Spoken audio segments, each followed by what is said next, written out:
श्रावण महिना म्हणजे भगवान महादेवांच्या भक्तीचा महिना आणि श्रावणातील प्रत्येक सोमवार शिवभक्तांसाठी विशेष मानला जातो.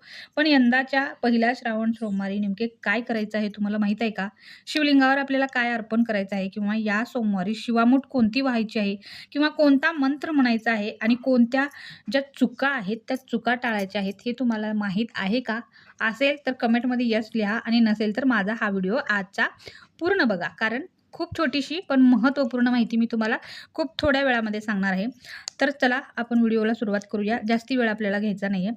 व्हिडिओ शेवटपर्यंत तुम्हाला नक्की पाहायचा आहे. कारण शेवटी मी तुम्हाला पहिल्या श्रावण सोमवारी करता येणारी एक अतिशय सोपी शिवपूजा सांगणार आहे. तर बघा मंडळी, महाराष्ट्राच्या पंचांगानुसार यंदा श्रावण महिन्याची सुरुवात 13 ऑगस्ट 2026 रोजी होत आहे आणि 17 ऑगस्ट 2026ला हा पहिला श्रावणी सोमवार आपला राहणार आहे. श्रावणातील सोमवार हा भगवान शिवांच्या उपासनेसाठी विशेष मानला जातो. या दिवशी अनेक भक्त उपवास करतात, शिवलिंगावर अभिषेक करतात, बेलपत्र अर्पण करतात आणि शिवामूठ सुद्धा वाहतात. तर आपण आज पहिल्या सोमवारबद्दल बोलत आहोत. तर आपल्याला पहिल्या सोमवारचे महत्त्व काय आहे मी तुम्हाला सांगण्याचा प्रयत्न करणार आहे. श्रावण महिन्यात भगवान शिवांची उपासना करण्याची परंपरा प्राचीन काळापासून चालत आलेली आहे. श्रावणी सोमवारच्या दिवशी श्रद्धेने महादेवांचे स्मरण करणे, मंदिरात दर्शन घेणे आणि घरी आपल्या साधी शिवपूजा करणे अशी भक्तीची पद्धत अनेक कुटुंबांमध्ये आहे. या दिवशी मन शांत ठेवून चांगले विचार करणे आणि शक्य असेल तेवढे सात्विक आचरण करणे खूप महत्त्वाचे आहे. तर बघा, आपल्याला श्रावण सोमवारचं थोडंसं मी महत्त्व सांगितलेलं आहे. त्यानंतर आपल्याला या सोमवारी काय करायचं आहे हे सांगणार आहे मी तुम्हाला. अगोदर मी त्यांचं महत्त्व सांगितलं. आता सोमवारी आपल्याला पहिल्या सोमवारी काय करायचं आहे ते सांगते. नीट ऐका. सकाळी आपल्याला लवकर उठायचं आहे. लवकर उठून आपल्याला स्वच्छ स्नान करायचं आहे. त्यानंतर आपलं देवघर जे आहे ते आपल्याला स्वच्छ करून घ्यायचं आहे. भगवान शिवांचे स्मरण करून आपल्याला देवासमोर आणि शिवांसमोर दिवा लावायचा आहे. खूप मनोभावे श्रद्धेने दिवा लावायचा आहे. त्यानंतर शिवलिंगाला स्वच्छ पाणी, एक तांब्या भरून पाणी त्यांना अर्पण करायचं आहे. तुमच्याकडे शिवलिंग नसेल तर भगवान शिवांच्या फोटोसमोरही श्रद्धेने तुम्ही पूजा करू शकता. तर ही झाली सकाळी लवकर उठल्यानंतर करायची तयारी. त्यानंतर बघा, शिवलिंगावर आपल्याला काय अर्पण करायचं आहे. पहिल्या सोमवारी शिवलिंगावर सर्वात अगोदर आपल्याला वरी सांगितल्यासारखं स्वच्छ पाणी अगोदर अर्पण करायचं आहे. त्यानंतर श्रद्धेनुसार आपल्याला त्यांना बेलपत्र अर्पण करायचं आहे, फुले अर्पण करायचे आहेत आणि जर तुमच्याकडे उपलब्ध असतील तर इतर तुमचे काही पूजा साहित्य असेल तर ते सुद्धा तुम्ही त्यांना अर्पण करू शकता. बेलपत्र अर्पण करताना ते बेलपत्र स्वच्छ असावेत आणि शक्यतो ते अखंड असावेत. कारण अशी परंपरा आहे की त्यांना अखंड बेलपत्रच वाहिले जातात. तुटके फुटके किंवा सुकलेले बेलपत्र तुम्ही त्यांना घालू नका. चांगलेच बेलपत्र अर्पण करा. त्यानंतर बघा, बेलपत्र अर्पण करताना तुम्हाला मुख्यानं बेलपत्र महादेवांना अर्पण करायचं नाही आहे. तर बेलपत्र अर्पण करताना खूप मनापासून तुम्हाला एक छोटासा मंत्र म्हणायचा आहे. तो म्हणजे ओम नमः शिवाय. या मंत्राचा जप करत तुम्ही बेलपत्र अर्पण करू शकता. त्यानंतर बघा, पहिल्या सोमवारची शिवामूठ काय आहे. महाराष्ट्रामध्ये श्रावण सोमवारी शिवामूठ वाहण्याची परंपरा अनेक ठिकाणी आढळते आणि अनेक वर्षापासून ही परंपरा आहे. शिवामुठीमध्ये धान्य किंवा इतर पदार्थ अर्पण करण्याची पद्धत प्रचलित आहे. मात्र याबाबतची पद्धत आणि कोणत्या सोमवारी काय अर्पण करायचे यामध्ये प्रादेशिक आणि कौटुंबिक परंपरेनुसार फरक आढळतो. म्हणून आपल्या घरातील किंवा आपल्या स्थानिक परंपरेनुसार शिवामूठ तुम्हाला व्हायची आहे. त्यानंतर बघा, आजच्या दिवशी म्हणजे पहिल्या सोमवारी तुम्हाला कोणता मंत्र म्हणायचा आहे. तो आहे शिवपूजेदरम्यान सर्वात सोपा आणि लोकप्रिय मंत्र आहे. तो म्हणजे ओम नमः शिवाय. हा मंत्र श्रद्धेने म्हणू शकता तुम्ही. हा मंत्र 11 वेळेस म्हणा, 21 वेळेस म्हणा किंवा तुमच्या सोयीनुसार तुम्ही या मंत्राचा जप करू शकता. इथे एक गोष्ट लक्षात ठेवा की मंत्र किती वेळा म्हणायचा यापेक्षा तो मंत्र किती भक्तिभावाने तुम्ही म्हणता हे खूप महत्त्वाचं आहे. त्यानंतर बघा, आपला सगळ्यात मोठा आजचा भाग असतो पूजेचा. पहिला आहे आणि दुसरा आहे तो म्हणजे आपला सोमवार पकडण्याचा म्हणजेच उपवास धरण्याचा. तर उपवास करणाऱ्यांनी काय लक्षात ठेवायचं आहे बघा. उपवास हा श्रद्धेचा विषय आहे. आपल्या आरोग्याला आणि शरीराला योग्य असेल त्याप्रमाणे तुम्ही उपवास करा. आरोग्याच्या कारणाने उपवास करणे शक्य नसेल तुम्हाला तर स्वतःवर बंधन अजिबात घालू नका.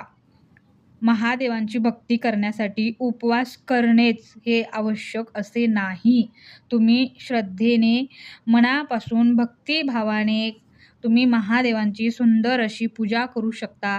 जर तुम्हाला उपवास पकडणं होत नसेल, तुमचे काही कारणं असतील, तर तुम्ही उपवास नाही धरला तरी चालेल.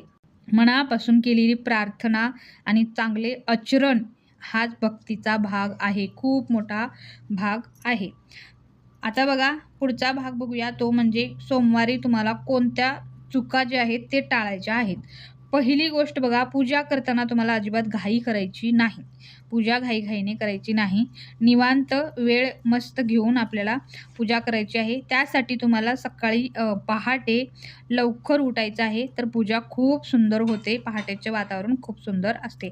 त्यानंतर दुसरी चूक कोणती टाळायची आहे बघा, देवपूजेमध्ये तुम्हाला अजिबात अपशब्द बोलायचे नाहीत.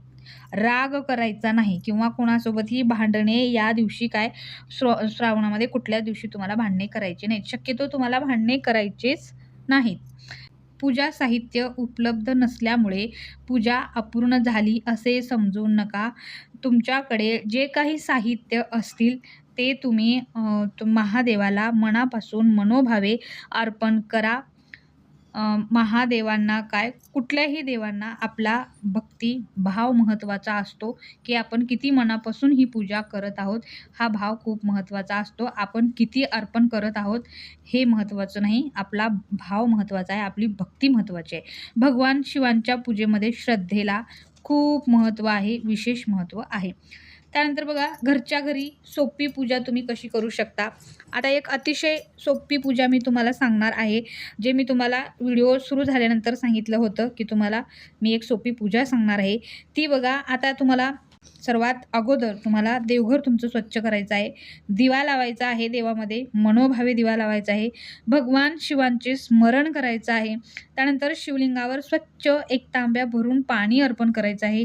त्यांना स्वच्छ चांगले फ्रेश असे बेलपत्र अर्पण करायचे आहेत.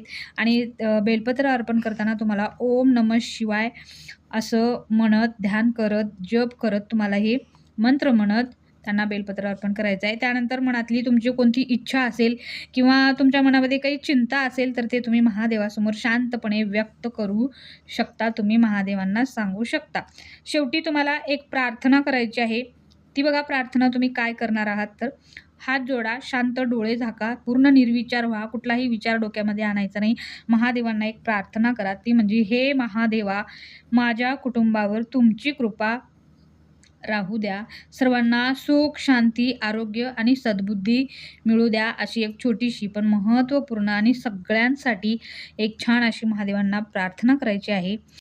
तर बघा, ही होती आजच्या सोमवारची खूप सुंदर आणि छोटीशी माहिती होती. श्रावणातील पहिला सोमवार याबद्दलचा संपूर्ण माहितीपूर्ण व्हिडिओ मी तुम्हाला आज सांगितलेला आहे. तुम्ही पहिल्या श्रावणी सोमवारी महादेवांची पूजा कशी करणार आहात आणि करणार आहात की नाही हे मला कमेंटमध्ये लिहून सांगा. म्हणजेच मला कमेंटमध्ये हर हर महादेव लिहा. त्यानंतर आपला व्हिडिओ आवडला असेल तर तुम्ही आपल्या व्हिडिओला लाईक करा. आपल्या शिवभक्त मित्र मैत्रिणींना हा व्हिडिओ शेअर करा. त्यांनाही ही माहिती पोहोचू द्या. आणि अशा धार्मिक व माहितीपूर्ण व्हिडिओसाठी आपल्या चॅनलला नक्की सबस्क्राईब करा. तर पुन्हा भेटूया पुढच्या आणखीन एका अशाच माहितीपूर्ण व्हिडिओमध्ये. तोपर्यंत हर हर महादेव.